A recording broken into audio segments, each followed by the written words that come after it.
దేశంలో పార్లమెంట్లో ప్రతి నిమిషం ప్రజాస్వామ్యం గురించి మాట్లాడే రాహుల్ గాంధీ కాంగ్రెస్ పార్టీ తెలంగాణలో కాంగ్రెస్ ముఖ్యమంత్రి ఏం మాట్లాడుతున్నాడు, ఏం చేస్తున్నాడో ఆయనకి కంటి కనపడతలేదు.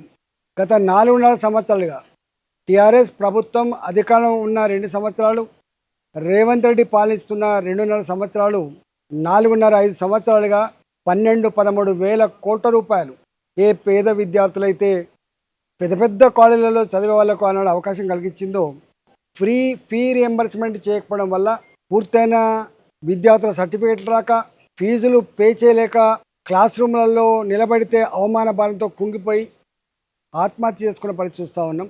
ఈ ఫీ రియంబర్స్మెంట్ చేయాలని చెప్పి భారతీయ జనతా పార్టీ యువమోర్చా కావచ్చు, ఏబీవీపీ కార్యకర్తలు కావచ్చు, భారతీయ జనతా పార్టీ కావచ్చు అనేక సంవత్సరాలుగా డిమాండ్ చేస్తూ ఉంది, కొట్లాడుతూ ఉంది.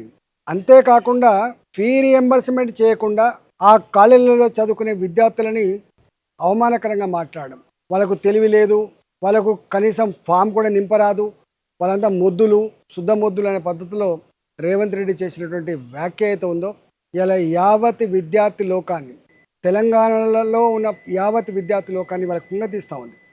మనం చూస్తూ ఉన్నాం, అమెరికాలో కావచ్చు, ప్రపంచంలో అన్ని దేశాలలో కూడా పెద్ద పెద్ద కంపెనీలకు మన తెలుగు వాళ్ళు అధిపతులు అవుతూ ఉంటే, అనేక దేశాలలో గొప్ప గొప్ప సర్వీస్ అందిస్తూ ఉంటే, మన దేశంలో కూడా స్టార్టప్స్తో, రీసెర్చ్తో ఇవాళ భారతదేశాన్ని అగ్రగామి దేశంగా నిలుపుతూ ఉంటే, అలాంటి దేశంలో చదువుకునే, అలాంటి రాష్ట్రంలో చదువుకునే విద్యార్థుల పట్ల రేవంత్ రెడ్డి మాట్లాడిన భాష అత్యంత జుగుప్సాకరంగా ఉంది.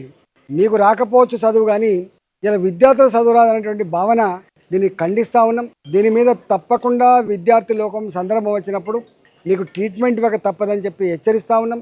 నీకు దమ్ముంటే, ధైర్యం ఉంటే, నువ్వు ఏ జంజి గురించి మాట్లాడుతున్నావో, ఏ విద్యార్థుల గురించి మాట్లాడుతున్నావో ఆ పేద విద్యార్థుల ఫీ రియంబర్స్మెంట్ తక్షణమే చేయాలని చెప్పి డిమాండ్ చేస్తున్నా. లేకపోతే నీ భరతం పడతారని చెప్పి హెచ్చరిస్తూ ఉన్నాం. నిన్న మహబూబ్ నగర్లో విద్యార్థులుగా మమ్మల్ని అవమానపరుస్తూ ఉన్న ముఖ్యమంత్రి గారని చెప్పి అక్కడ ప్రశాంతమైన వాతావరణంలో ర్యాలీ తీస్తూ ఉంటే వాళ్ళని అకారణంగా పోలీసులతో కొట్టిపించిన రేవంత్ రెడ్డి దీని మూల్యం చెల్లించక తప్పదని చెప్పి హెచ్చరిస్తూ ఉన్నాం. ఇవాళ నువ్వు ఢిల్లీ, నీకు కాంగ్రెస్ పార్టీ నేషనల్లో ఒక పాలసీ ఉంటుంది, నీకు ఒక పాలసీ ఉంటుంది.